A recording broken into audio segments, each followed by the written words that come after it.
আহ, আমি একটু রফিক ভাইয়ের কাছে একটু আসি। রফিক ভাই, ভয়েস অফ আমেরিকার এক জরিপে বলা হয়েছে 57% মানুষ চায় আওয়ামী লীগ নির্বাচনে আসুক। আপনি কি মনে করেন ভয়েস অফ আমেরিকার এই জরিপ সঠিক? আপনি তো এসব নিয়ে ভাবেন, অ্যানালাইসিস করেন, একটু যদি জানান। ধন্যবাদ মাসুদ ভাই, ধন্যবাদ সুজাত ভাই, আমান ভাই, শাহিন ভাই, সুতিয়া পাখি, আমাকে আপনাদের অনুষ্ঠানে সুযোগ দেওয়ার জন্য।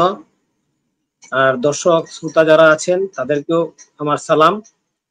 আমি প্রথমেই এটার উত্তর দেওয়ার আগে আমি একটা প্রতিবাদ করতে চাই, যেটা হচ্ছে বাংলাদেশের একজন সিনিয়র নাগরিক, সর্বোচ্চ পজিশনে উনি চাকরি করছে,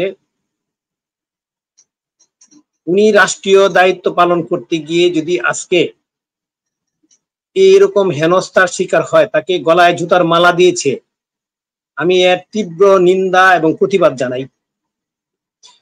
আমি খুব কষ্ট পাইলাম, আমার যে কোনো দলের মতের লোকই হোক না কেন, একজন সিনিয়র নাগরিক তাকে যদি এভাবে হেনস্থা করা হয়, এটা আসলে খুবই দুঃখজনক। যারা এগুলি করছে ওদের প্রতি নিন্দা জানাই, আমি ঘৃণা জানাই। আপনি যে প্রশ্নটা করলেন, এটা কি আওয়ামী লীগ কি নির্বাচনে আসতে চায় না আওয়ামী লীগ নির্বাচনে আসতে দেওয়ার জন্য?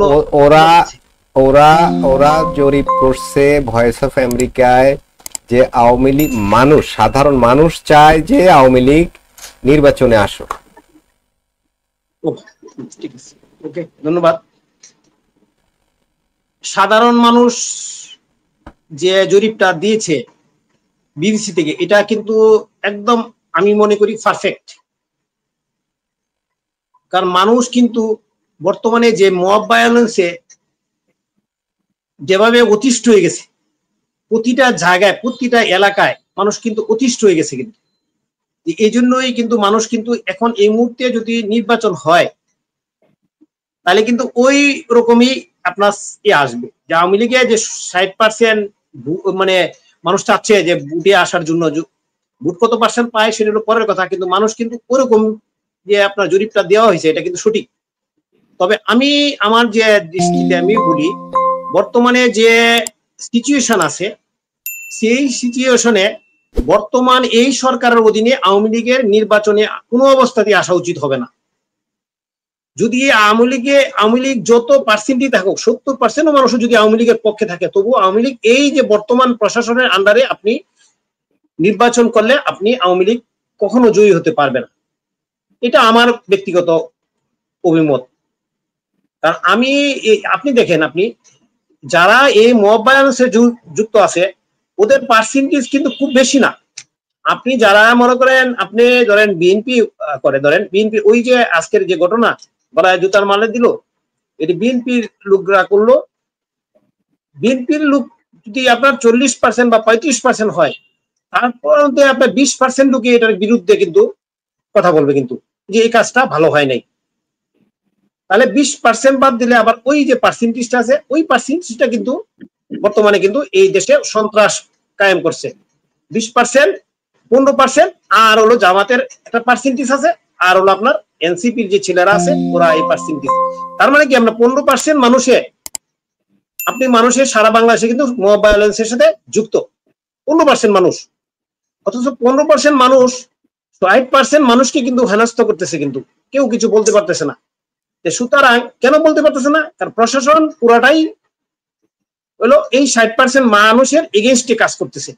60% মানুষের মধ্যে যারা কথা বলতে চায় তাদেরকে কিন্তু হেনস্থার শিকার হইতে হয়, কারণ প্রশাসন তাদেরকে হেল্প করে।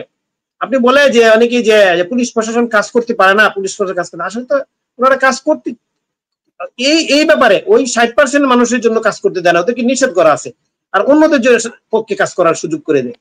এই জন্যই কিন্তু আমি মনে করি যে আওয়ামী লীগ নির্বাচনের সুযোগ দিলেও এই প্রশাসনের আন্ডারে কোনো অবস্থাতে নির্বাচন করা আমার মনে হয় সঠিক হবে না। তখন ওরা বলবে যে আওয়ামী লীগ তো নির্বাচন আসছিল, মানুষ তো জনগণ তাদেরকে ভোট দেয় নাই, সুতরাং ওই সুযোগটা আওয়ামী লীগের কোনো অবস্থাতেই দেওয়ার সুযোগ হবে না, সঠিক হবে না। আর যদি মনে করেন এই সরকারে যদি, যেহেতু এই সরকারে যদি চেঞ্জ আসে, যদি মনে করেন এক নতুন করে যদি সরকার আসে, নিরপেক্ষ যদি সরকার আসে, তাইলে আপনি আওয়ামী লীগের নির্বাচন যদি আসার সুযোগ দেয় তাহলে আসা উচিত। আর এই সরকারের অধীনে নির্বাচনে আসা আওয়ামী লীগের জন্য কোনো অবস্থাতেই ঠিক হবে না। আসলে নিশ্চিত আওয়ামী লীগের গাড়ে আর একটা কালো দাগ পড়বে।